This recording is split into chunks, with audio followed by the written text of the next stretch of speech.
Yo peleaba con Dios en el asunto de si así tratas tú a la gente que te sirve, pues yo no te quiero como patrón, ¿no? O sea, no es que la persona se endemonia ahí, sino que ya hay espíritus en su vida que se manifiestan cuando se exponen a la presencia de Dios.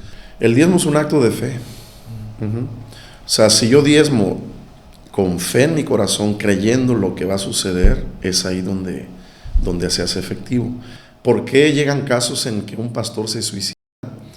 Porque la naturaleza humana de ese pastor está latente ahí, ¿no? Nosotros odiamos a los homosexuales, no, nosotros los amamos.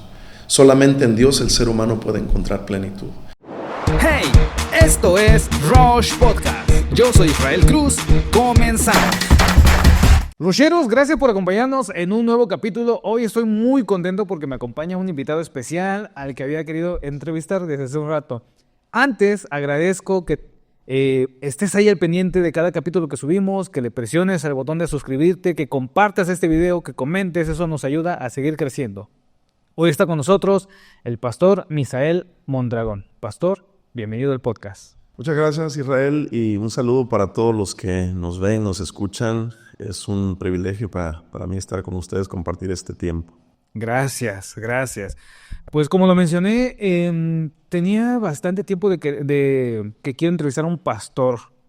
Y he estado buscando de verdad, porque el tema del pastorado creo que es un tema, a mi punto de vista, bastante, en algunos casos respetado, en algunos casos señalado, criticado, bueno. Y cierto, como tú mencionas, creo que es uno de los oficios más juzgados, más criticados, más malentendidos por la sociedad, y pues queremos hablar desde la perspectiva nuestra, ¿no? Claro. Que nos den la oportunidad de poder hablar cuál es la dinámica del ejercicio del trabajo pastoral, cómo contribuimos y también cuál es la problemática que enfrentamos, ¿no? Sí, claro, le agradezco que esté con nosotros. Y háblenos un poco de usted. ¿Cuántos años lleva de pastor? ¿Cómo decidió entrar a este mundo del pastorado? Bueno, para iniciar, pues yo soy hijo de pastor. Mis padres fueron pastores. No es que el ministerio se herede, simplemente que como hijo de pastor, pues uno desde pequeño está involucrado en este ambiente. Actualmente llevo 25 años de pastor. Inicié estando soltero, 24 años más o menos, a los 24 años. Y pues entré, bueno, me gusta mucho ilustrar la forma en cómo entré porque pues fue complicado, ¿no? Hay una anécdota que contamos cuando hablamos de esto, y es que había un hombre que era muy rico y tenía una hija única, casadera.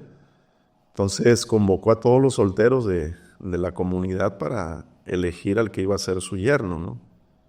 El problema es que para poder casarse o ser candidato para estar con la hija tenía que cruzar una alberca llena de cocodrilos, ¿no?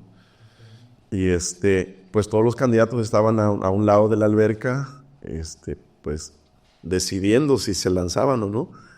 Y cuando él dijo, bueno, pues el primero que se lance es el que tiene más oportunidades, y diciendo, y cae uno al agua y comienza a nadar y esquivando los cocodrilos y llega hasta el otro lado, ¿no? Y pues el hombre estaba impresionado del valor de este muchacho, ¿no? Y inmediatamente va con él y le pregunta y le dice, bueno, ¿qué fue lo que te motivó? ¿La belleza de mi hija o el dinero o qué? No, yo quisiera saber quién fue el que me empujó, ¿no? Ok. Entonces, en mi caso fue parecido, ¿no?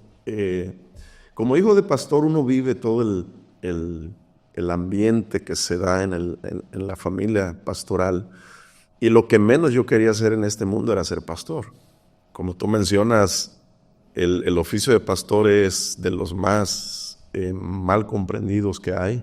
Creo que tiene más aceptación un político todavía que un pastor.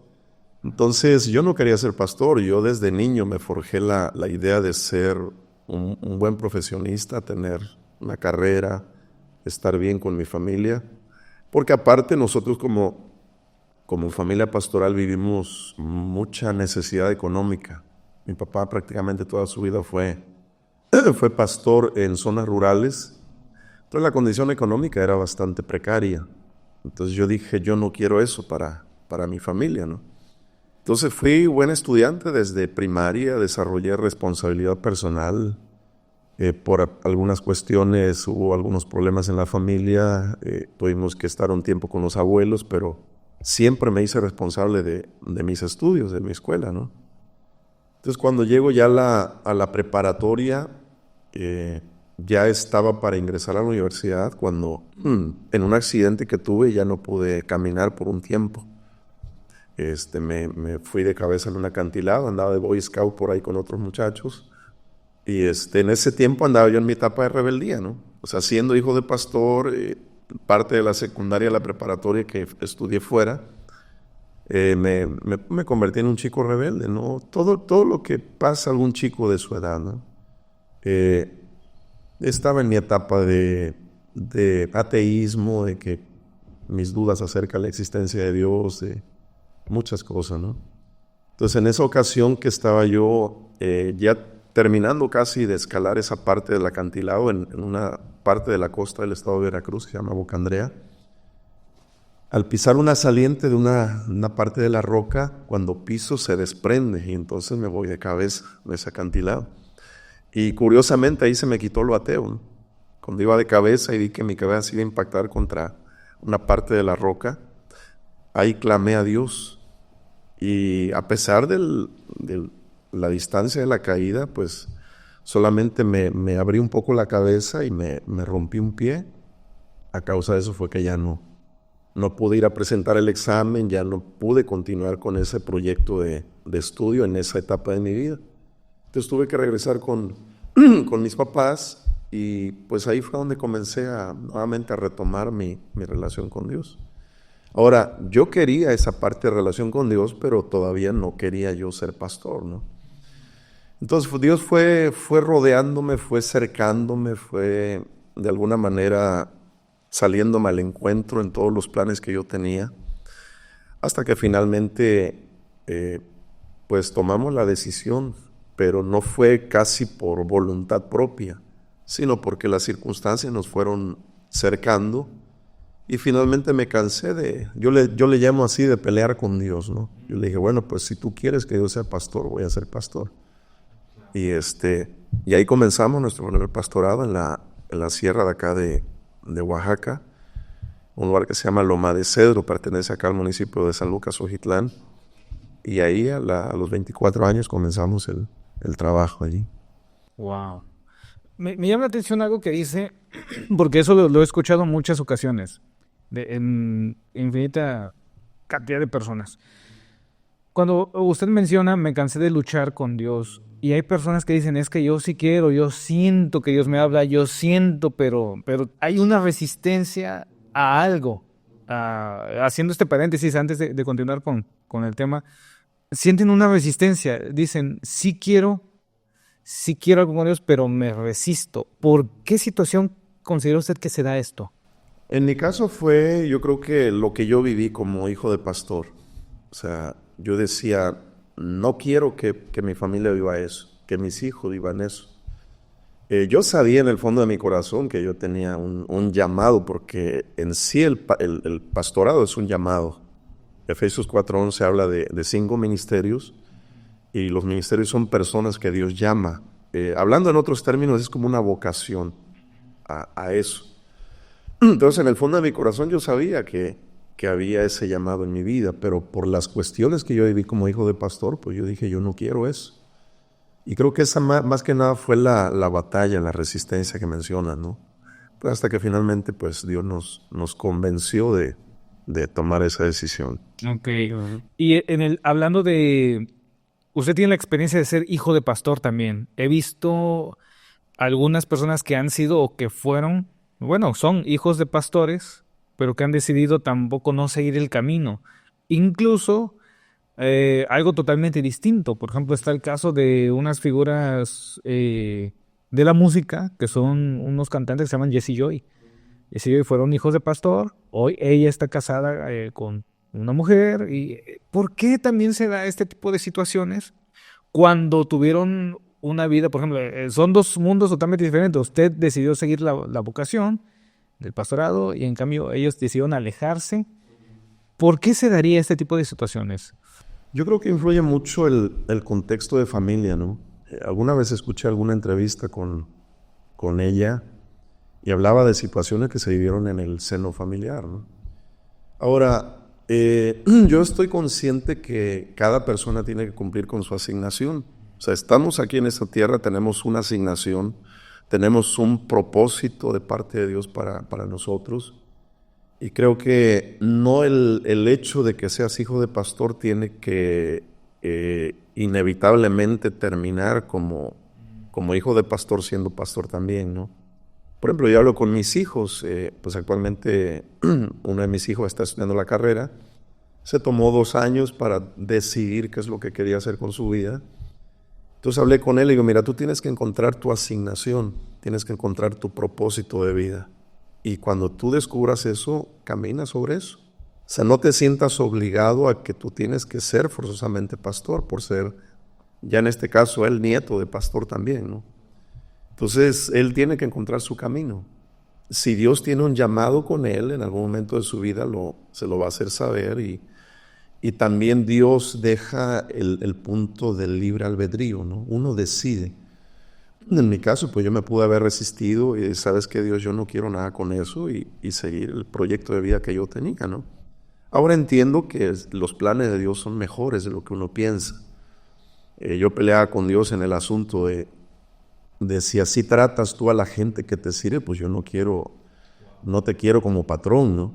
Pero en algún momento alguien con más experiencia que yo en este ambiente me dijo, Dios te va a demostrar que Él puede ser un buen patrón, que es el mejor patrón que puedes encontrar. Y creo que esas palabras me ayudaron, ¿no? Ahora lo he descubierto por cuenta propia que Dios es el mejor patrón que hay. Eso me cambia una perspectiva, yo creo que de muchas personas también, ¿no? Que lo vamos a abordar más adelante. Hace un momento mencionaba que ser pastor es una vocación.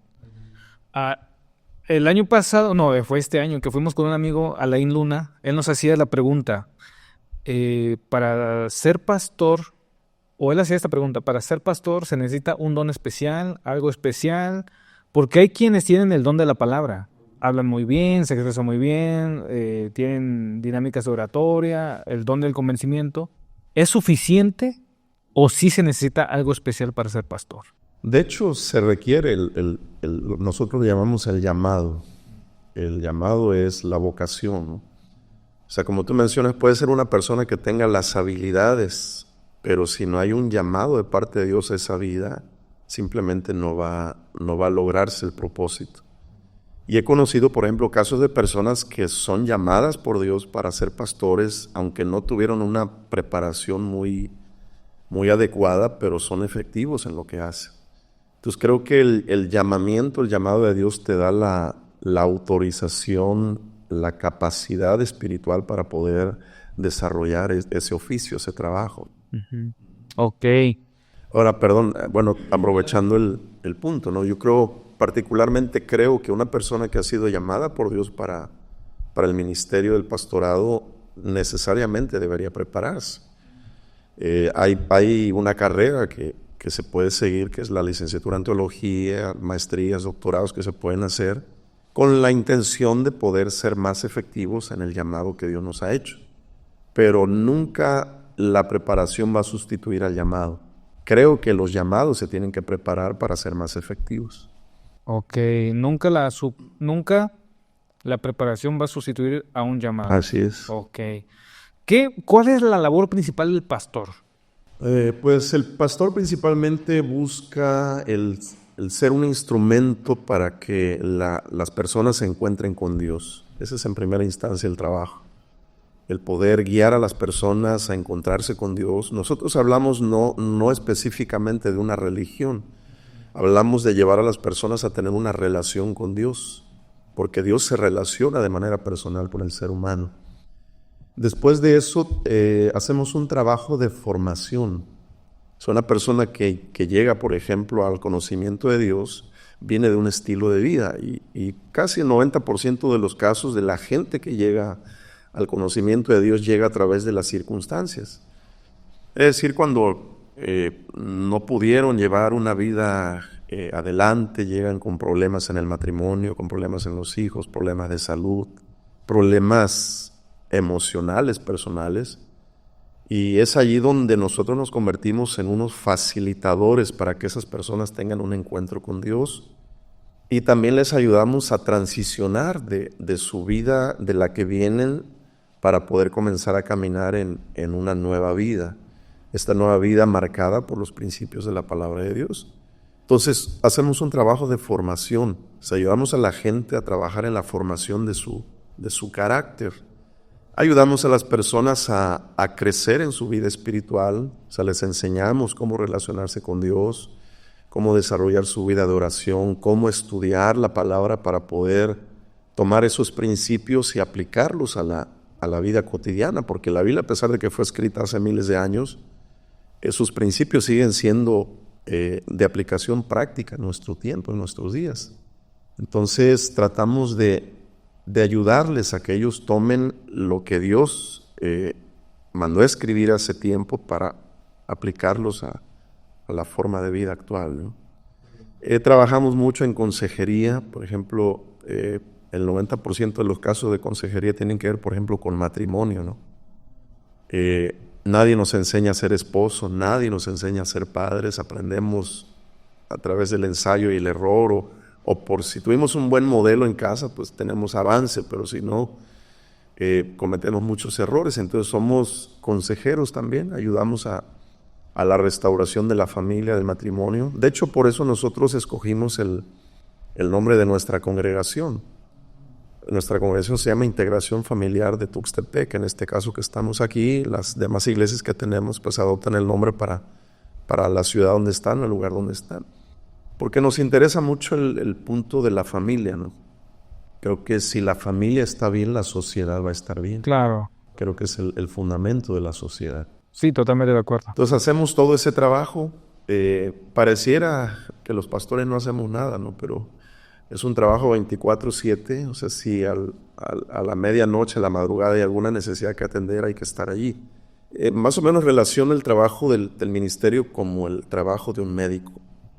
Si hay una urgencia, si hay una necesidad que atender a la hora que sea, tenemos que estar allí. Entonces, no tenemos vacaciones, no tenemos aguinaldo, no tenemos seguro social, así como tal, porque en México no es reconocida la profesión del ministerio pastor como una profesión en sí, ¿no? En otros países sí, por ejemplo, en los Estados Unidos los pastores tienen mucho apoyo de parte del gobierno.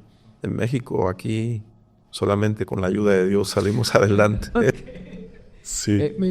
Antes de pasar a la siguiente pregunta, que va relacionada a eso, me llama la atención y quisiera hacerle otras dos preguntas. La primera, usted menciona que guiamos o ayudamos a las personas a crecer en su vida espiritual.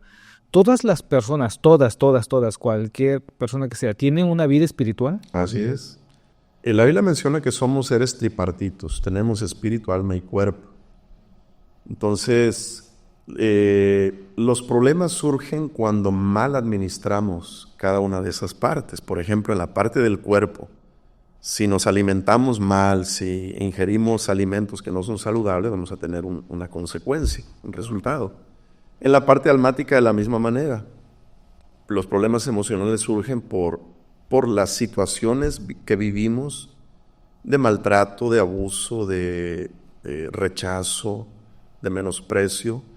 Todo eso va a tener una repercusión en la parte emocional. Entonces, ayudamos a las personas también en ese proceso de sanidad emocional. Tenemos una estructura de trabajo donde tenemos actividades enfocadas a la sanidad interior. Y en la parte espiritual también, cuando Dios nos dio una fe, ¿no? Nos dio una fe para poder vivir. Y esa fe está implícita en nuestro diseño. El ser humano por naturaleza tiene en su diseño la necesidad de adorar a un ser superior, ¿no? Lo vemos en nuestros antepasados, ¿no? O sea, ¿quién les decía a nuestros antepasados que había una potestad superior o ellos adoraban al sol, a la luna, a la lluvia, no sé? ¿Por qué? Porque hay ese diseño. Ahora, el problema surge cuando en esa búsqueda o en esa necesidad de la vida espiritual, mal enfocamos nuestra fe, ¿no? Por ejemplo, tenemos aquí una taza, ¿no? La Biblia dice que Dios depositó en cada uno una medida de fe. Si yo busco en mi vida espiritual dónde depositar mi fe y digo, bueno, voy a depositar mi fe en esta taza va a ser mi diosa taza, ¿no? Y comienzo a pedirle a esa taza, comienzo a depositar mi fe. La pregunta es, si yo le pido a esa taza que opere un milagro en mi vida, ¿lo haría? Algunos dirían que sí, otros dirían que no. Yo digo, bueno, sí sucedería el milagro, pero no es por el poder de la taza, sino por el poder de mi fe. O sea, mi fe es la que provoca que el milagro suceda. El problema surge cuando pongo mi fe en cosas equivocadas. Así como hay un Dios, también hay un enemigo. Así como existe lo bueno, también existe lo malo. Así como hay ángeles, también hay demonios. Entonces, cuando la gente se involucra depositando su fe, por ejemplo, en las cuestiones espirituales de la parte negativa, de la parte de la oscuridad, va a haber también consecuencias, va a haber resultados negativos en la vida de las personas. Nos ha tocado, por ejemplo, personas que han sido poseídas por espíritus inmundos y que han llegado a la iglesia, y nos ha tocado liberar a esas personas de esas influencias espirituales demoníacas, que no las han dejado vivir en paz, que las han atormentado, que las han llevado por otros caminos, y traerlas de nuevo a donde pertenecen, porque la fe que Dios nos dio debe ser depositada en Él, que eso sería lo ideal para que el ser humano pueda vivir de manera plena. Una persona que no tiene plenitud en su corazón, en su espíritu, va a buscar llenar ese vacío de muchas maneras. Muchos terminan en drogas, en alcohol, en promiscuidad, en tantas cosas, en la búsqueda de llenar ese vacío que hay acá. Pero ese vacío no se llena con nada, porque ese vacío es a la medida de Dios. Por eso hay gente que se quita la vida, porque no llega a soportar la realidad que vive. O sea, de repente ya se encuentran en un camino sin salida y dicen, bueno, ¿hacia dónde? Ya no hay más que hacer en esta situación. Entonces a esas personas yo les digo, siempre hay un camino. O sea, el camino de vuelta a casa es el camino a Dios, y solamente en Dios podemos encontrar plenitud. La plenitud no te la da ni el dinero ni la fama. O sea, si el dinero diera la felicidad, los ricos serían los más felices. Sí nos ayuda porque el dinero es necesario, ¿no? Pero la gente no encuentra plenitud en eso. Los famosos, el tener fama no te da plenitud. Hay muchos famosos que han terminado mal o en decisiones fatales, ¿no? Porque la plenitud está en Dios. O sea, cuando el hombre se reconecta con Dios a través de nuestro Señor Jesucristo, es que va a volver a su estado original por el que fue diseñado. Yo les pongo el ejemplo, es como si le cortaras la clavija a un ventilador. O sea, el ventilador está y puede funcionar, pero no para su diseño original. Si tengo un ventilador sin la clavija, lo puedo ocupar de perchero, pero no es ese su propósito original. Lo que vino a hacer Jesús es que le puso la clavija nuevamente al ventilador y lo reconectó a la corriente. Eso fue en términos prácticos lo que hizo Jesús con el ser humano. Nos reconecta con Dios y entonces el hombre vuelve a experimentar la plenitud porque dependemos de Dios. O sea, venimos de Dios, dependemos de Dios, a Dios vamos.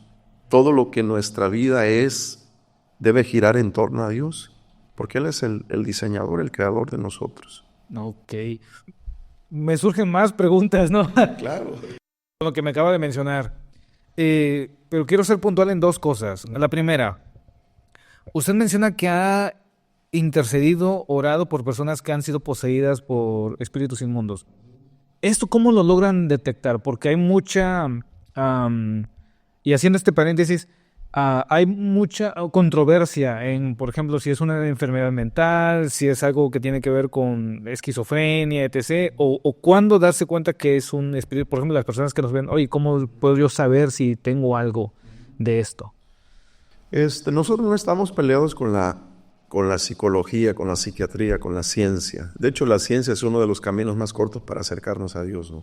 Que será quizá otro tema. Hay manifestaciones, ¿no? por ejemplo, una persona que está poseída por un espíritu inmundo, al escuchar el nombre de Jesús o al estar en una dinámica de reunión de la iglesia, simplemente comienza a tener reacciones. O sea, no es que la persona se endemonia ahí, sino que ya hay espíritus en su vida que se manifiestan cuando se exponen a la presencia de Dios. Es diferente a una persona, por ejemplo, que tiene algún problema emocional de otra índole, algo de una causa natural, ¿no?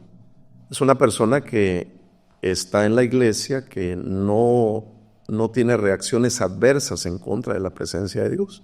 A esas personas, pues, lógicamente las canalizamos a que reciban ayuda profesional, ¿no? Porque entiendo que los psicólogos hacen una función muy, muy loable, muy buena, ¿no? Ya cuando se trata de cuestiones espirituales, pues ya la psicología no puede ir más allá. Es ahí donde entra ya la obra del Espíritu Santo, la obra de Dios en la vida de esa persona. Ok. La segunda pregunta es que usted mencionaba, es referente a ese tema. Una persona que ha estado involucrada en estos temas de espiritualidad con la muerte, por ejemplo, que ha hecho pactos con la muerte o con el diablo, brujería, esta persona que se siente tan, ¿cómo decirlo? Es que hay personas que han dicho, es que yo estoy tan adentro, estoy tan al fondo, que yo no sé si pueda regresar a Dios. ¿Hay punto de retorno o no? Sí, o sea, los mismos espíritus les hacen creer que no hay punto de retorno. Pero todo aquel que invoca el nombre del Señor es salvo. Eso es una hermosa promesa en la palabra. Es mayor el poder de nuestro Dios que el poder de las tinieblas. De hecho, el enemigo ya fue vencido en la cruz del Calvario. Es lo que menciona la palabra. Entonces, aún la persona que haya hecho un pacto con el diablo, si quiere, puede salir de ese pacto, porque la sangre de Jesucristo es el pacto más poderoso que puede existir y es capaz de romper cualquier pacto que se haya hecho con cualquier ente, con cualquier espíritu. Entonces hay esperanza y hay solución para ellos. Okay. Ahora, cerrando este paréntesis, hace un momento mencionaba que el oficio o la profesión de ser pastor no tiene un reconocimiento como tal aquí en México. Aparte de esa situación, ¿qué otras situaciones o dificultades se presentan a alguien que se dedica al pastorado? ¿Cuáles son las dificultades? Yo creo que la mala imagen que se tiene de los pastores, ¿no? Que en alguna parte se ha tenido razón por el mal concepto, ¿no? O sea, ha habido pastores que sí han abusado de la gente, que han manipulado, que han hecho mal su trabajo. Y el problema es que todos entramos en esa casilla, ¿no? Entonces hay gente que está a la defensiva, principalmente aquellas personas que tuvieron alguna mala experiencia. Creo que eso nos complica a veces el trabajo, ¿no? Con las personas, porque hay personas que dicen, no, pues yo en ese punto yo no quiero saber nada de los pastores, ¿no? O porque escucharon a alguna persona hablar o porque tuvieron alguna mala experiencia. Creo que eso es una de las barreras que enfrentamos. Otra de las cosas es que se malentiende el trabajo que nosotros hacemos, ¿no? En el caso, por ejemplo, cuando estaba mi hija estudiando en el colegio, le hicieron la entrevista, ¿no? La entrevista que le hacen y preguntan, bueno, ¿a qué se dedica tu papá? Y ella responde, pues, no hace nada, nada más es pastor, ¿no? Ok. Sí, fue la respuesta. ¿Por qué? Porque está reconocido, por ejemplo, un ingeniero, un abogado, un arquitecto, no lo sé. Y dice, bueno, ese es su perfil, es su profesión, ¿no? Pero como tal, nosotros en México no tenemos ese reconocimiento del trabajo, de la figura pastoral, ¿no? Te decía, a diferencia, por ejemplo, en Estados Unidos, el pastor es una profesión, una profesión bien aceptada y bien reconocida y bien remunerada también allá, ¿no? Entonces, creo que son algunas de las cosas que podemos enfrentar. Por ejemplo, si un pastor quiere afiliarse para el Seguro Social, por ejemplo, tendría que hacerlo a través de un tercero o bien como algo del empleo informal, ¿no?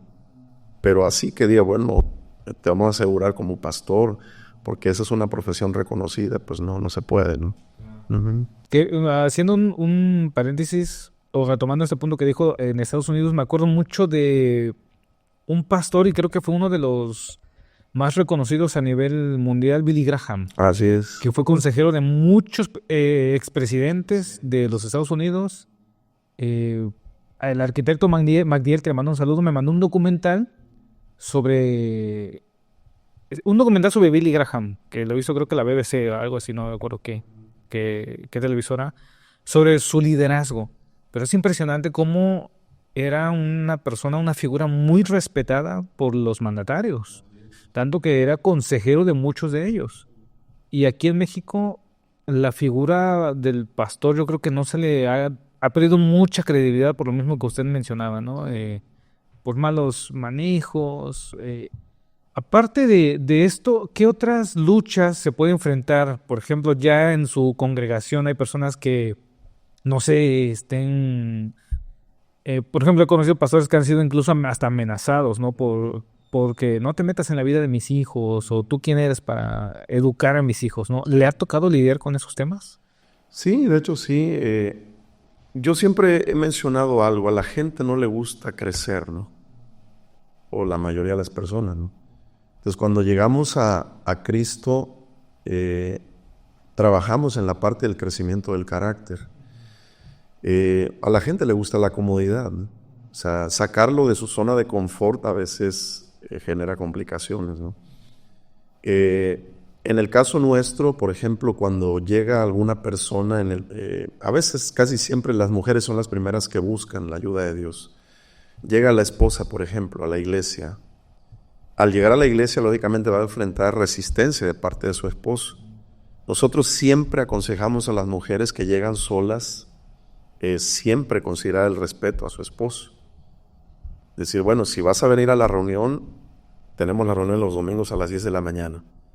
Ya déjale listo el desayuno a tu esposo, si va a requerir la ropa, bueno, déjasela planchada, deja todo listo, que cuando tú llegues no tenga queja de ti, ¿no? Manejamos algunos códigos, por ejemplo, para evitar malos entendidos, precisamente con estas cuestiones. En el caso nuestro, yo no atiendo a mujeres solas a solas en consejería. Mi esposa no atiende a hombres solos a solas. O atendemos los dos, o ella atiende a las mujeres y yo atiendo a los hombres. ¿Por qué? Porque se han dado muchas cuestiones en este sentido que han lastimado el ejercicio del trabajo pastoral, ¿no? Entonces creo que la mala información, ¿no?, de que el pastor se acuesta con la mujer que sueña, eso es mentira, ¿no? Salió de alguna mente maquiavélica, ¿no? O quizá algún pastor medio deschavetado, quizá hizo alguna tontería así, pero generalmente no son así las cosas, ¿no?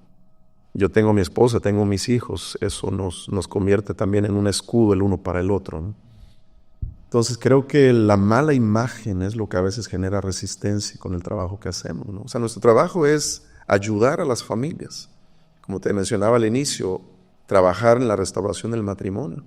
Nos han tocado casos, por ejemplo, en el que llegó la esposa, el esposo estaba renuente, pero conforme fue mirando un cambio en su esposa, se fue acercando. Y finalmente, pues ya los dos comenzaron a involucrarse en la vida espiritual con Dios, ¿no? Y hemos pensado, si el matrimonio está bien, los hijos van a estar bien. Van a tener la ayuda de unos padres que van a estar bien en su relación matrimonial, y de esa manera la familia se va saneando, se va restaurando. Claro. Ahora, dentro de esta profesión de ser pastor, ¿cuáles son las alegrías, los momentos donde dices, por eso decidí ser pastor, no, por eso estoy contento de ser pastor? ¿Hay algún mérito en ser pastor? ¿Cómo está este asunto? Creo que el mérito es, aunque no es reconocido, sí se da, ¿no? O sea, el ver una vida transformada. O sea, el conocer a una persona cómo vivía y mirarlo tiempo después, ahora cómo vive. O sea, tú ves una familia restaurada, una vida restaurada, un matrimonio que estaba a punto de divorciarse, ahora los ves tomados de la mano y los ves y dices, wow, o sea, vale la pena, ¿no? O sea, por esas cuestiones vale la pena hacer lo que hacemos. Sí. Ver a un chico, por ejemplo, que estaba metido en drogas, que estaba con la vida media destruida, llegar a Cristo y después mirarlo ahora hablándole a otros chavos, acerca del amor de Dios. Esas son las cosas que uno dice vale la pena. O sea, por eso seguimos haciendo lo que hacemos. Claro. Me llama la atención esto que menciona, ¿no? De ver el cambio. Esa es como la satisfacción. Así es. ¿Tiene algún ejemplo donde nosotros podamos, por ejemplo, esta persona llegó en esta situación, hicimos esto y terminó así? Sí, tenemos muchos ejemplos. ¿Nos podría comentar algunos? Sí, precisamente ayer un matrimonio nos invitó a comer, ¿no? Y platicamos en ese sentido. O sea, él me decía, hace 5 años atrás, mi vida era un caos.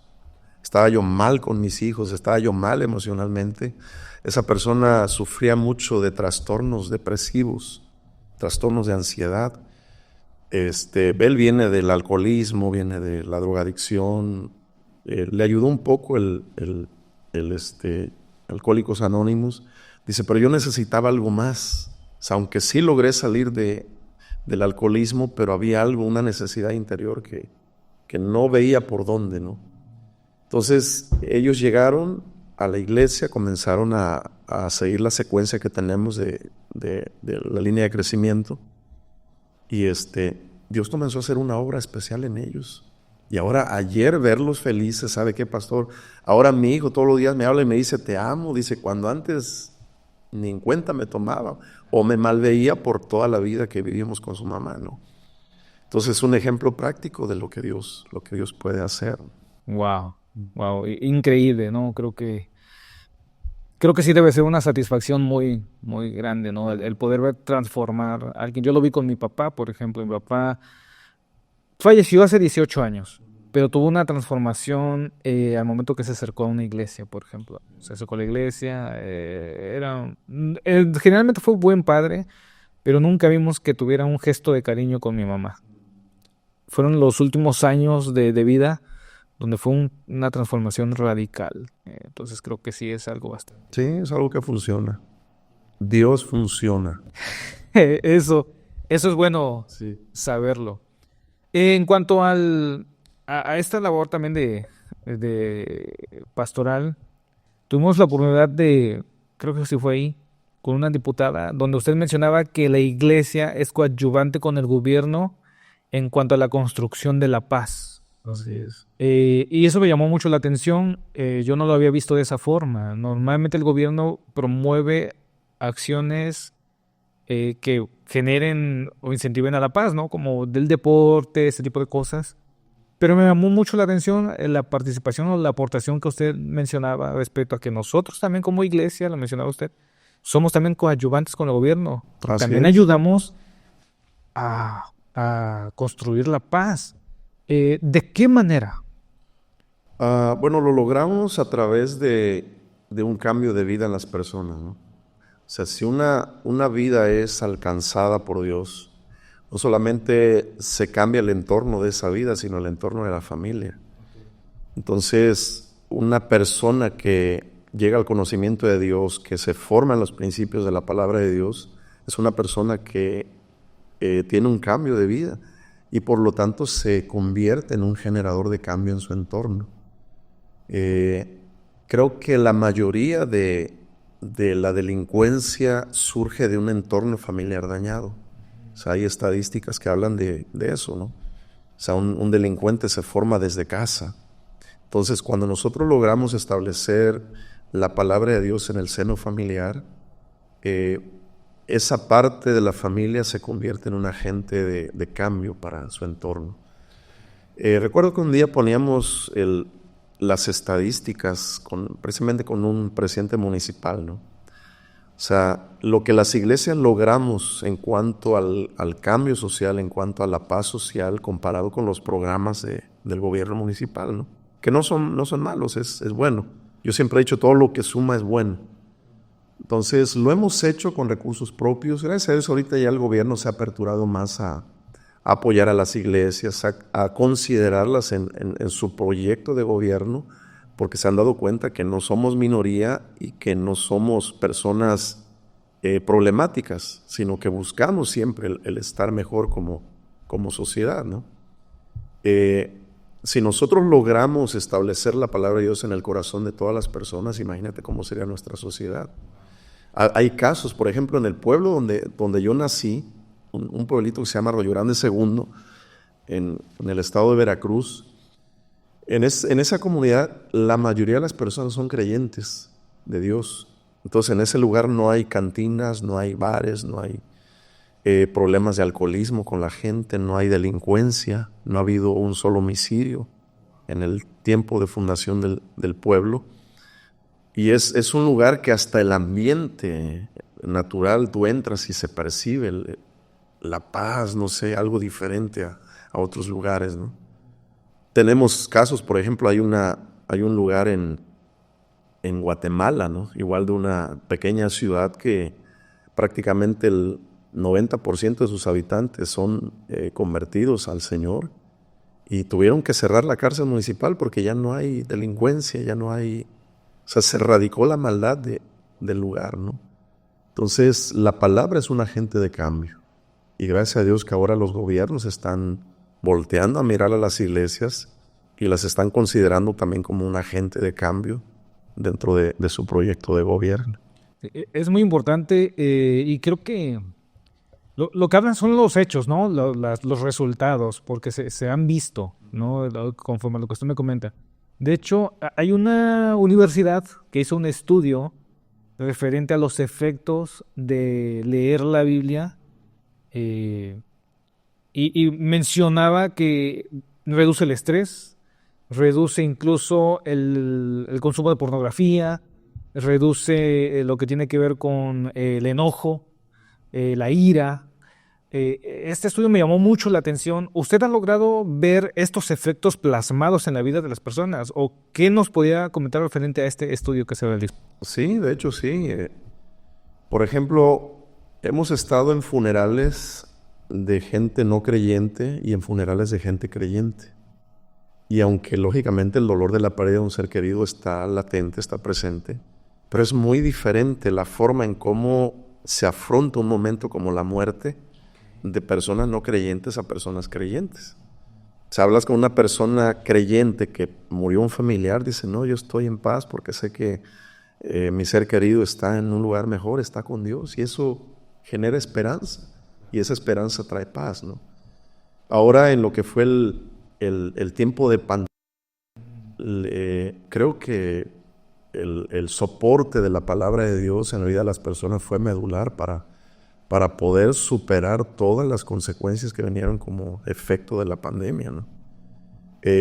Reduce la ansiedad, reduce el estrés, te ayuda a tener una actitud más positiva. Y eso lo vemos con la gente, o sea, en las reuniones de los domingos, que es donde la mayoría de la gente llega a congregarse, o sea, vienen a veces con problemas de la semana, quizá estresados, quizá agobiados, pero el estar en la presencia de Dios como cuerpo, como iglesia, como congregantes, tú los miras el antes y los miras el después, ¿no? Cómo llegaron y luego cómo se van. O sea, un momento en la presencia de Dios les cambia la perspectiva. Quizás salgan y tengan los mismos problemas, pero ahora los enfrentan desde otra perspectiva. Ahora con la ayuda de Dios, con la esperanza, con la fortaleza, con el ánimo que viene de parte de nuestro Dios, ¿no? Entonces creo que tiene mucha razón.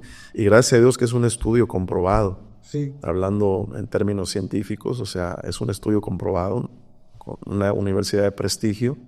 Y eso habla de la efectividad del Evangelio, la efectividad de la palabra de Dios en la vida de las personas. Así entonces, este paréntesis, cualquier persona puede acercarse a Dios. Así es. Y obtener esos beneficios. Así es.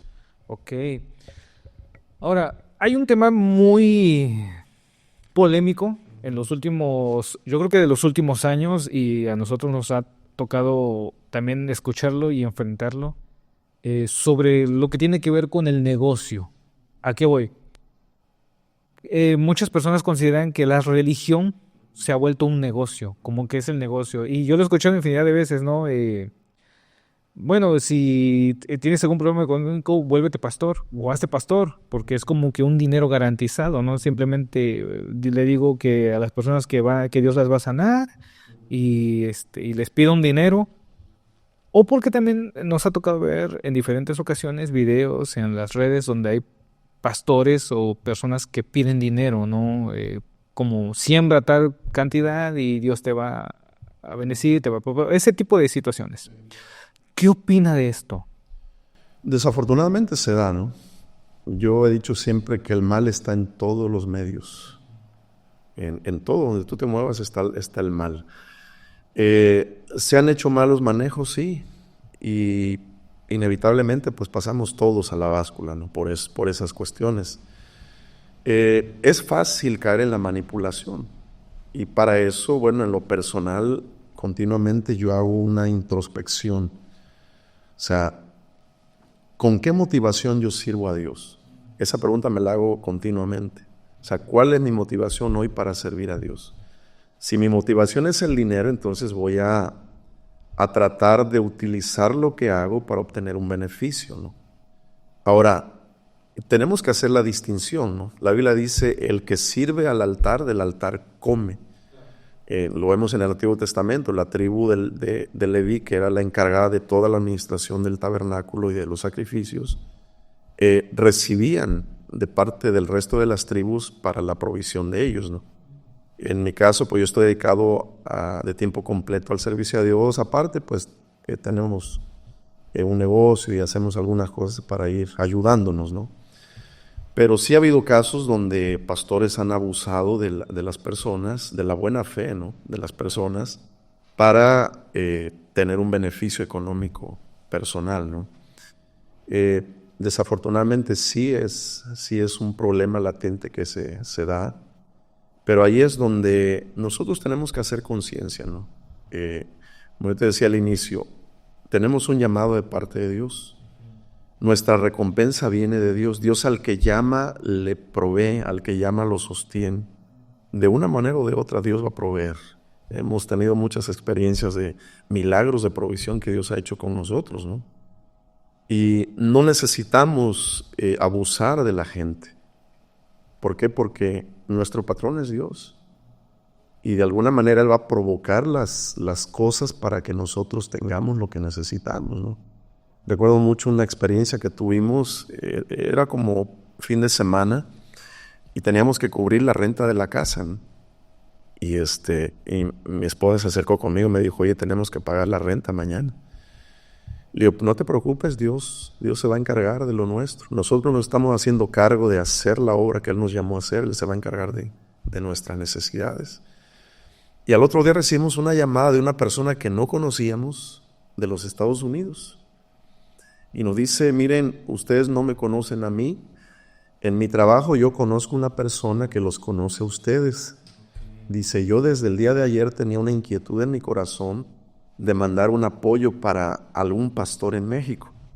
Le compartí a mi compañera de trabajo, le dije, oye, ¿tú no conoces a algún pastor en México que pues necesito mandar un apoyo?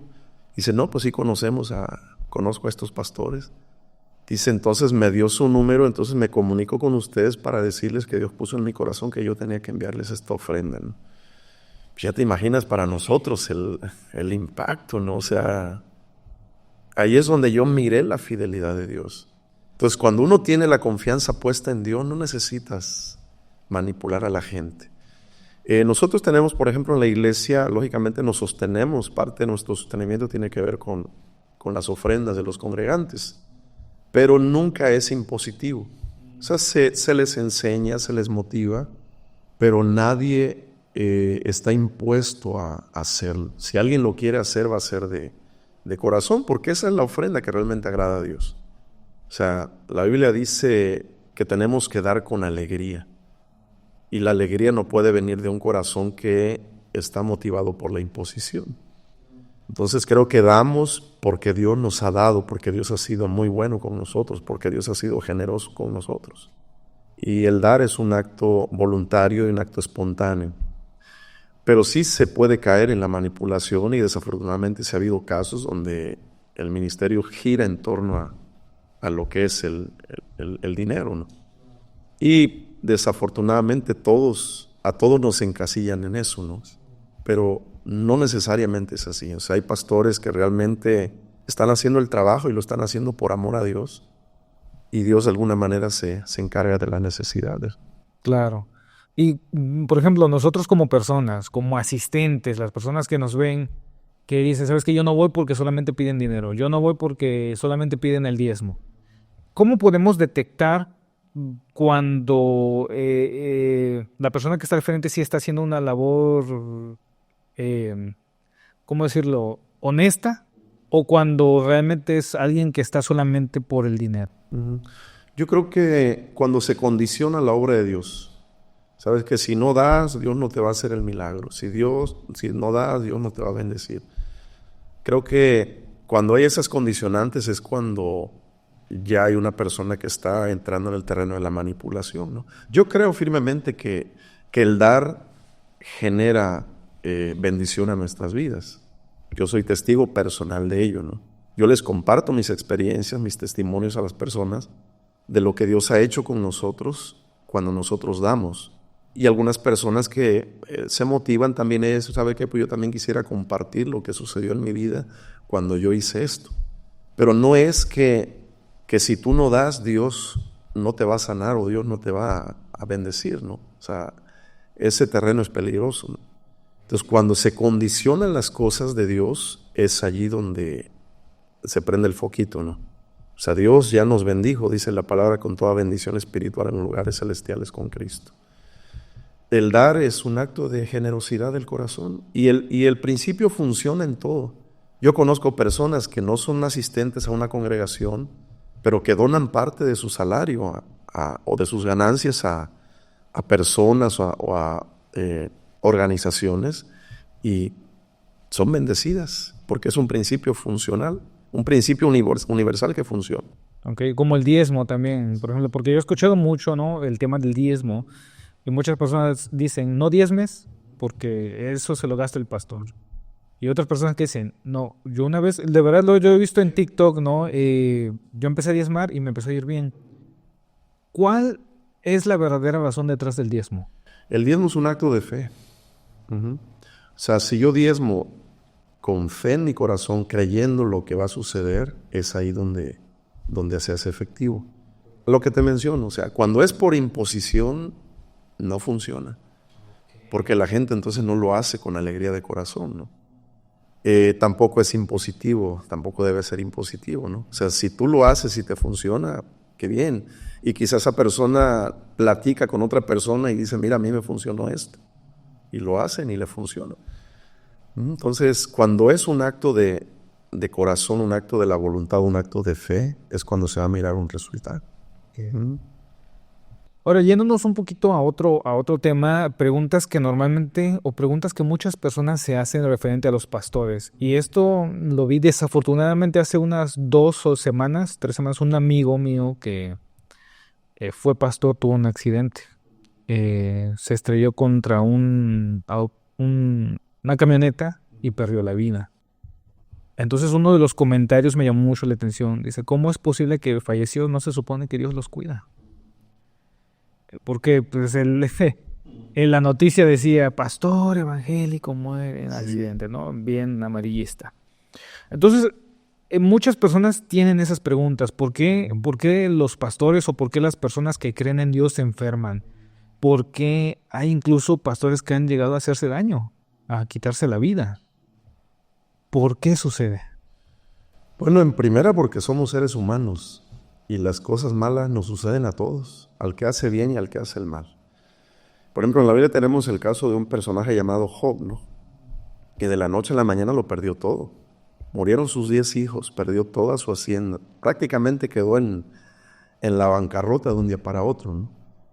Entonces, lógicamente, él no sabía lo que había detrás de, ¿no? Lo que Dios estaba tratando de demostrar, ¿no? Pero los pastores no somos superhéroes, ¿no? O que estamos en otro nivel de la raza humana. Somos seres humanos. Estamos expuestos a lo mismo de todos, a las enfermedades, a los problemas, a las crisis, a todo lo que agobia la naturaleza humana. La Biblia dice que somos vasos de barro, es decir, nuestra vida solamente son el recipiente lo bueno que hay en nosotros es lo de Dios, porque nosotros solamente somos el recipiente que Dios utiliza para poder ayudar o bendecir a otros, ¿no? Entonces, sí se llega a tener la idea de que o andaba haciendo algo malo, por eso se murió, ¿no? Pero la muerte es para todos. Las enfermedades, para toda la raza humana. Todos estamos expuestos, nadie está exento de sufrimientos. Entonces, sí hay de repente comentarios así, ¿no? De cómo puede ser que esté en esa condición siendo pastor o siendo hijo de Dios, ¿no? Bueno, porque es la naturaleza que todos tenemos. El apóstol Pablo decía, ¿quién enferma? Yo no enfermo. O sea, él pasó por situaciones complicadas, difíciles, quizá aún más que los demás apóstoles, pero en términos prácticos seguimos siendo seres humanos. La misma naturaleza la tenemos todos y el mal viene para todos. ¿Por qué llegan casos en que un pastor se suicida? Porque la naturaleza humana de ese pastor está latente ahí, ¿no? De repente se bloqueó, se le cerraron las puertas, no sé, descuidó su relación con Dios. Algo tuvo que haber sucedido que lo llevó a tomar una decisión de esa naturaleza. Yo les aconsejo, o sea, el hecho de que seamos pastores no significa que no necesitemos ayuda de alguien más, porque a veces nos encasillamos a veces nosotros mismos, ¿no? Es que ¿cómo voy a ir con un psicólogo si soy pastor? No se supone que yo tengo acceso con Dios, sí, pero eso no nos exime de nuestra naturaleza pecaminosa, de nuestra naturaleza que se va degradando también. Entonces, tenemos casos en la Biblia, por ejemplo, el caso de Elías, ¿no? Que vivió un periodo de depresión terrible. ¿Y qué hizo Dios? Lo dejó que viviera su proceso humano, ¿no? O sea, no lo interrumpió a la primera, lo dejó que caminara hasta que finalmente llegó a Horeb y se encerró en una cueva, y fue que Dios le habló y le dijo, bueno, ¿qué haces en esta condición? Sal de ahí, ¿no? Entonces creo que tenemos que buscar ayuda si es que la necesitamos. Tengo amigos pastores que en algún momento dijeron, pues necesito ir a un psicólogo para que me ayude a desatorarme de esto, ¿no? Y gracias a Dios, o sea, encontraron la ayuda pertinente y pudieron salir adelante, ¿no? Pero no es pecado ir al psicólogo. O sea, el psicólogo tiene una función, tiene un trabajo que hacer. Y nosotros tenemos también esa necesidad de poder ser ayudados. Les aconsejo también que tengan amigos con los cuales puedan hablar. ¿Sabes qué? Mira, estoy pasando esto. Y poder hablar de manera abierta, de manera sincera con alguien que te pueda escuchar. A veces el solo hecho de ser escuchado nos ayuda. Entonces, amigos pastores, no se cierren a que ustedes lo pueden todo, porque se vienen momentos de debilidad humana que tenemos que enfrentar y si tenemos a alguien que nos ayude, qué bueno. ¿Considera usted entonces, y haciendo mención de esto, la salud emocional o la salud mental debe ser algo también que los pastores deban de priorizar en su vida, ¿no? Así es. Igual que un político, por ejemplo, tuve la oportunidad de entrevistar también a un político y yo hacía esta pregunta, ¿qué tan importante es la salud mental en un político? Porque va a dirigir una nación, va a dirigir a mucha gente. Entonces, si hay algún tema de algún trastorno, algo por ahí, pues evidentemente se va a notar, no va a funcionar. Claro, es muy necesaria la salud emocional, y hay que buscar ayuda y hay que buscar la forma de poder estar bien en ese sentido. Yo creo que en todas las áreas, la salud del cuerpo, la salud almática, que tiene que ver con esa parte emocional, es muy necesario hacerlo. Ok. Ahora, en cuanto a la maldad, tenemos, y ya vamos terminando, y le agradezco por el tiempo que nos ha compartido y las respuestas que creo que son un aliciente al corazón. Hemos visto últimamente muchos conflictos entre naciones, y hay amenazas, y tenemos todavía este conflicto bélico el otro lado del mundo que aún no termina y que cada vez parece que va involucrando más. Y aunado a eso, la hambruna, la pobreza extrema, incluso aquí en nuestro país, los temas de abuso a menores, ¿no? Que desafortunadamente también cada vez va creciendo más. Y normalmente las personas tienen esa pregunta, ¿por qué Dios no elimina la maldad del mundo? Yo creo que si Dios eliminara la maldad del mundo, tendría que eliminarnos a nosotros, a toda la humanidad. Wow. Porque la naturaleza es inherente al ser humano, ¿no? O sea, tenemos una naturaleza pecaminosa. Y creo que Dios nos da la oportunidad de elección, que fue el caso de Job, ¿no? El que te mencionaba. O sea, lo que sucedía tras bambalinas en la situación de Job es que cuando Dios le presume a Satanás la calidad de hijo que era Job, dijo, ¿has considerado a mi siervo Job? O sea, es de lo mejor que yo tengo en la tierra. ¿Qué le responde Satanás? ¿Acaso Job es así de gratis o te sirve de balde? ¿Acaso no le has cercado a él, a su casa, todo lo que tiene? Al trabajo de sus manos has dado bendición y ha prosperado. Dice, pero dame chance de tocarlo y vas a ver si no reniega de ti, ¿no? Entonces Dios le dice, bueno, adelante. Entonces sucede todas las tragedias en la vida de Job, ¿no? Y al final la conclusión es esta. O sea, Job servía a Dios porque le amaba. No necesitaba tener un aliciente de parte de Dios para poder decir, pues yo amo a Dios de manera sincera. Creo que Dios nos da la oportunidad de elección. Tenemos dos caminos, bueno, la Biblia lo establece así, dos caminos delante de ti. Este camino te conduce a la muerte, este camino te conduce a la vida. Y dice, yo te aconsejo que elijas el camino de la vida para que vivas tú y tu descendencia, para que te vaya bien a ti y a tu descendencia. Creo que de otra manera seríamos robots, ¿no? O sea, que Dios quitara toda la parte negativa del mundo, pues, ¿qué vamos a hacer ahora? Pues solamente hay este camino. Lo tomo como ejemplo en el caso de alguno de mis hijos, ¿no? O sea, mis hijos tienen la decisión de amarme o de no amarme. Pero qué bonito es cuando llega de manera espontánea y me dan un abrazo, me dan un beso y me dicen te amo. O sea, sin que yo tenga que comprarles ese afecto o tenga que comprarles por esa palabra, ¿no? Simplemente porque nace de su corazón. Entonces creo que Dios nos da la oportunidad de elegir el bien a pesar de vivir en un entorno de maldad. Entonces alguien dijo por allí que la oscuridad no existe, la oscuridad simplemente es el resultado de la ausencia de la luz. Cuando la luz llega, pues no hay oscuridad. Simplemente donde no está la luz es donde está la oscuridad. Donde no está Dios es donde está la maldad, ¿no? Creo que si Dios llega, el entorno cambia, ¿no? Pero pues no podemos nosotros pensar en la erradicación de la maldad, ¿no? Creo que va a llegar un día en el que Dios va a determinar las cosas de otra manera, pero mientras tanto tenemos la oportunidad de elegir lo bueno. Es como decir, bueno, hay gente que tiene el cabello largo, ¿no? Y decir, bueno, es que ¿por qué no existen peluqueros para cortar el cabello? O sea, no es que no existan, es que no me lo cortan porque yo no voy ahí, ¿no? Sí, así de sencillo. O sea, ¿por qué la gente vive en maldad? Porque decide no acercarse a Dios. Es una decisión. Es una decisión. Dios respeta la voluntad del ser humano. O sea, Él plantea las opciones. Pongo dos caminos delante de ti. O sea, yo te aconsejo, es más, Dios nos hace la invitación a que elijas este camino, porque en este camino te va a ir bien o te va a ir mejor. Es un tema bastante controversial, porque, por ejemplo, en el caso de una persona que está siendo abusada, un menor, hay personas que se preguntan, bueno, ¿dónde está Dios cuando ese menor está siendo abusado o cuando tal persona está siendo ejecutado, ¿no? Un caso de homicidio, por ejemplo, ¿dónde está Dios?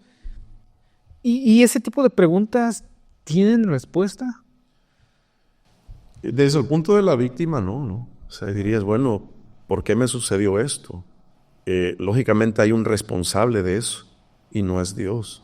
Es la maldad en el corazón de esa persona. O sea, esa es la persona inmediatamente responsable de lo que está sucediendo. O sea, esa persona por vivir alejada de Dios ha sido presa de la oscuridad, ha sido presa de la maldad y es la persona que hace esas cosas, ¿no? Pero si buscamos responsables, el primer responsable es la persona. ¿Por qué? Porque tiene la oportunidad de estar bien. Yo les he ejemplificado en algún momento, es como estar en un cuarto, una habitación como esta, que se está incendiando. Inevitablemente los que se queden aquí se van a morir. Pero Jesús llegó y abrió una puerta y dijo, todos los que quieran escapar de esto pueden pasar por esta puerta. O sea, ¿qué pensarías de una persona que, estando la puerta abierta, decide quedarse allí? Tiene algún problema, ¿no? Oye, pues es tonto, ¿no? Entonces, es lo mismo, o sea, la persona decide permanecer en la maldad, estar en la maldad o no, porque la solución está. O sea, Jesús presentó la solución al problema del pecado. La persona decide si se queda en la vida de pecado o si toma la oportunidad que Dios le da a través de Jesucristo. Okay. Uh-huh. Y Dios pudiera intervenir de manera milagrosa, por ejemplo, justo en el acto cuando una persona está siendo... o sea, es que esa es la pregunta, ¿no? ¿Por qué Dios no interviene justo, ¿no? Y hace algo milagroso para que esa persona se ponga loca o no sé? Y desafortunadamente no pasa, ¿no? Eso es como que la pregunta o la situación que nos genera esa... Híjole, ¿no? Sí. Pues son preguntas sin respuesta, ¿no? Yo creo que en esa cuestión le toca a Dios. O sea, hay cosas, dice la Biblia, en parte conocemos, en parte profetizamos. Cuando se ha manifestado toda la verdad de Dios, entonces vamos a conocer todas las cosas de fondo. Lo que te puedo decir en esto es esto. Hay una palabra, una promesa que dice que todo lo que nos sucede a los que amamos a Dios nos ayuda para bien. Ayer precisamente que te comentaba de este matrimonio con el que platicábamos, pues él ya es una persona adulta, ¿no? Ya más de 40 años, y tuvo una infancia difícil en el entorno familiar, padre alcohólico, golpeador y cuestiones así. Y me decía ayer, ¿sabe qué, pastor? Ahora entiendo por qué es que Dios me permitió vivir todo esto. Dice, porque hace unos días me topé a una persona que vivió lo mismo que yo, o parecido, y yo le dije, mira, mi vida fue de esta manera. Y me dice, ¿cómo? Dice, sí. ¿Y cómo le hiciste? Pues mira, conocí de la palabra de Dios y ahora estoy en esto. Dice, yo no hubiera podido ayudar a esa persona si yo no hubiera vivido lo que esa persona experimentó. Entonces, no es una justificante para decir, bueno, tiene que suceder. Pero hay cosas que se viven que no son nada agradables, que no son nada positivas, pero que más adelante nos ayudan para poder ayudar a otras personas. Las adversidades nos ayudan a crecer en carácter, a crecer en fe. En el momento no lo entendemos, pero una vez que pasamos esa situación decimos, no, pues había este propósito, ¿no? Si hay alguna víctima en una cuestión así, pues es una situación lamentable, que no se justifica bajo ningún argumento, de ninguna manera. Pero en Dios hay sanidad para esas personas. Nos ha tocado tratar muchas víctimas de abuso en sus etapas de niños, de infantes. Y los hemos llevado al perdón. Y gracias a Dios, Dios ha hecho una obra de sanidad. La esposa precisamente de este matrimonio con el que hablábamos, ella fue abusada sexualmente a los 5 años de edad. Y ella nos compartía esa parte de la experiencia de vida. Dice, ahora yo entiendo el dolor que vive una mujer, una niña, que vivió lo mismo que yo la puedo entender y yo la puedo ayudar. Ahora ella ya lo habla sin llorar, porque ya Dios sanó su corazón, ¿no? Pero es parte de lo que se tiene que vivir. Desafortunadamente la maldad está presente en el mundo y de alguna manera nos va a afectar, ¿no? Ok. Ya terminando, me quedan muchas preguntas y creo que el tiempo no nos va a alcanzar. Ojalá tengamos la oportunidad de hablar en otra ocasión. Las puertas de aquí también están abiertas para cuando usted guste venir.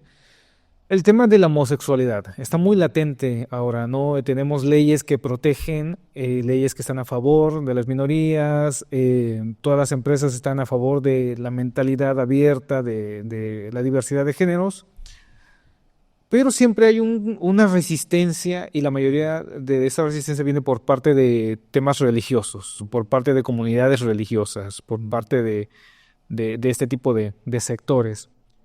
En este caso, los cristianos o Dios odia a las personas que tienen otra inclinación de sexual, género. Uh-huh. Ajá.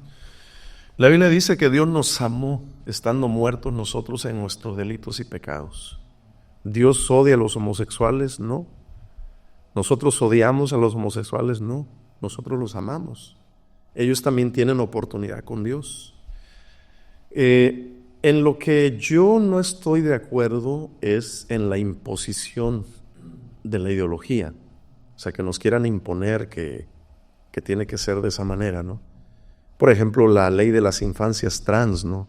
Que si un niño de 4 o 5 años dice que se siente niña, pues que inmediatamente hay que hacerle la operación de reasignación de sexo. O sea, un niño ahorita dice quiero ser bombero, el otro día dice pues yo quisiera ser, no sé, ingeniero, abogado, no lo sé, ¿no? Todavía no sabe lo que quiere, ¿no? Esa es la parte en la que nosotros no estamos de acuerdo. Yo digo, cada persona tiene la libertad de vivir su sexualidad como quiera hacerlo, siempre y cuando respete el derecho de los demás. Si una persona mayor de edad decide, ¿sabes qué? Pues yo quiero cambiarme de sexo, o sea, es libre de tomar la decisión que quiera con el entendido de que tendrá que afrontar las consecuencias que de ello se deriven, ¿no? O sea, es una decisión que involucra responsabilidades. Entonces, en ese punto nosotros, la Iglesia, creemos que Dios puede también intervenir en una situación de una persona que tiene inclinaciones sexuales de otra naturaleza, ¿no? Particularmente y bíblicamente la Biblia establece que Dios designó hombre y mujer, ¿no? Lo demás es consecuencia de la misma degradación humana, ¿no? Es muy polémico, ¿no? Sobre todo en este tiempo. Pero sí hemos visto casos de personas que han llegado a la iglesia con tendencias sexuales hacia otras personas del mismo sexo y han pedido ayuda, han aceptado ayuda y se han reorientado, ¿no? Entonces creemos que sí es posible, aunque ahora pues ya con las leyes que están interviniendo pues ya no es muy permitido hacerlo, principalmente para nosotros como pastores, ¿no? Pero Dios los ama.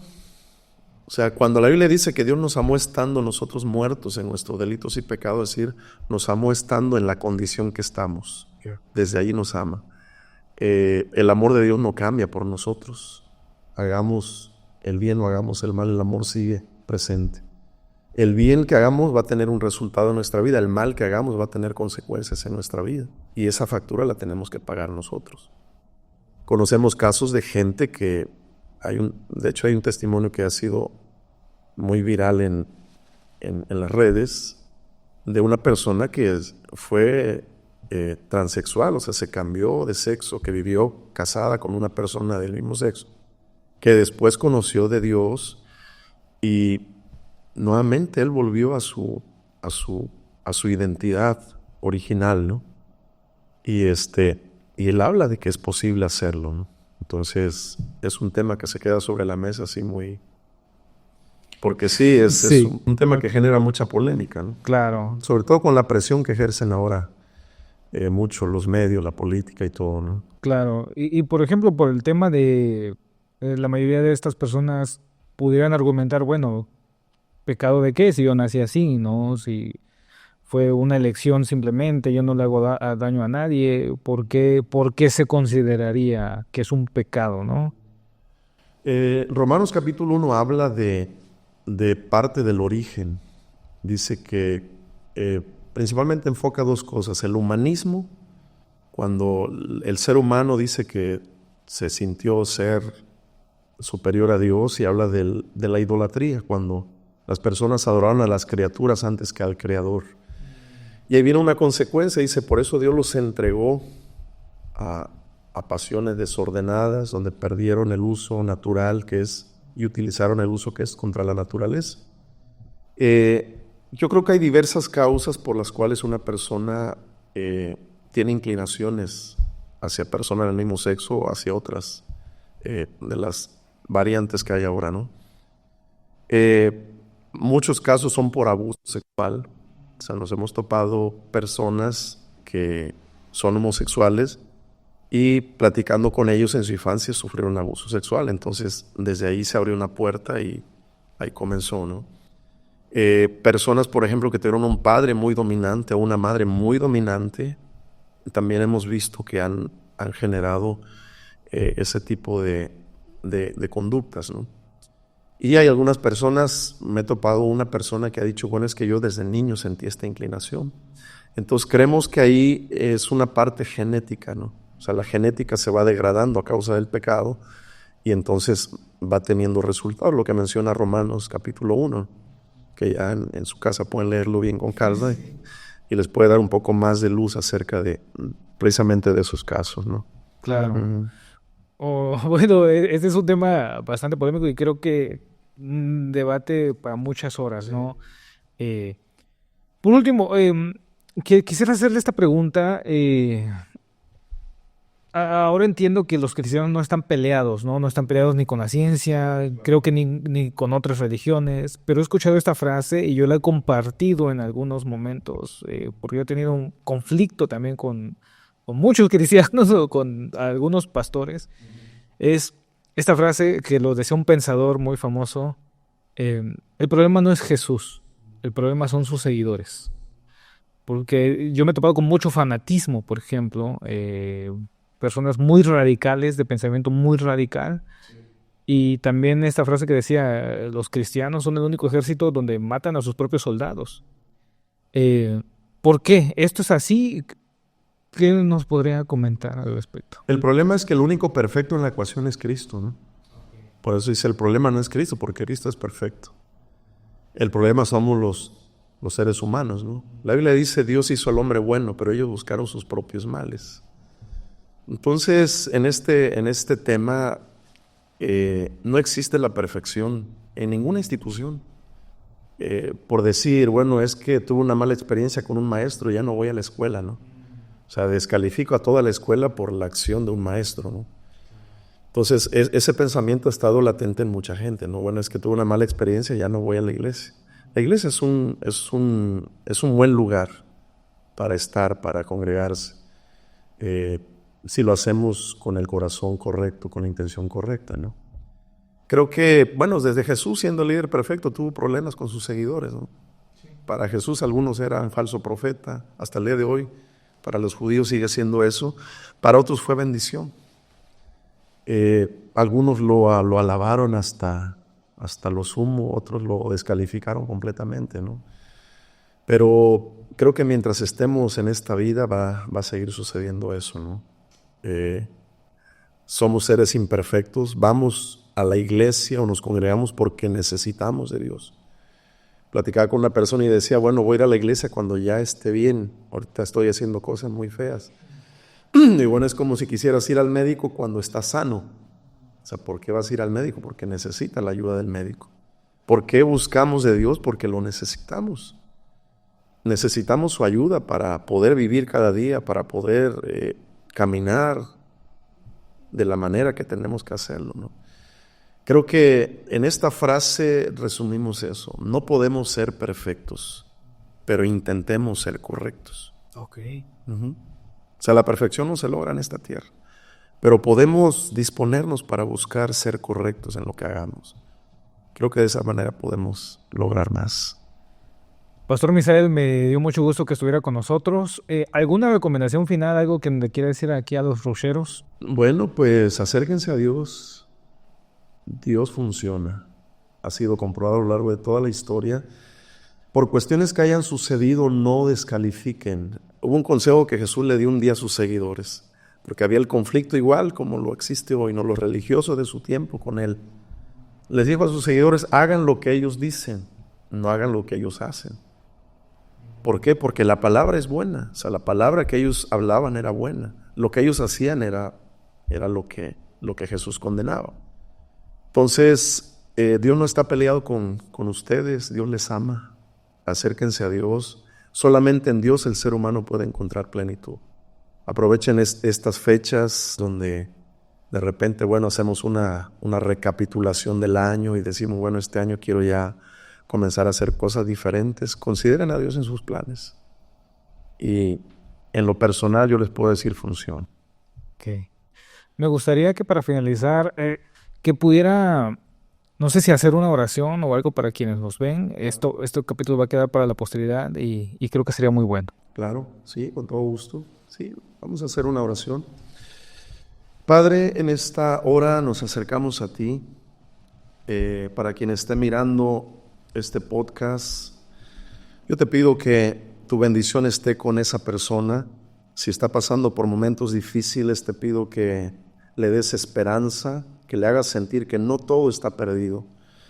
Te pido que tus brazos de amor puedan rodearle, Dios, y puedas mostrar esa gracia, ese amor infinito hacia esa persona. Si alguien está atravesando por algún tipo de conflicto en la familia, también te pido que le ayudes para poder establecer la paz, para poder traer la restauración, Dios. Pido que donde quiera que las personas estén escuchando esto, Dios, tu presencia esté con ellos, les hagas sentir que eres un Dios real, no eres un Dios lejano, no eres un Dios de una religión, sino eres un Dios de una relación, y que tú buscas el tener relación con el ser humano.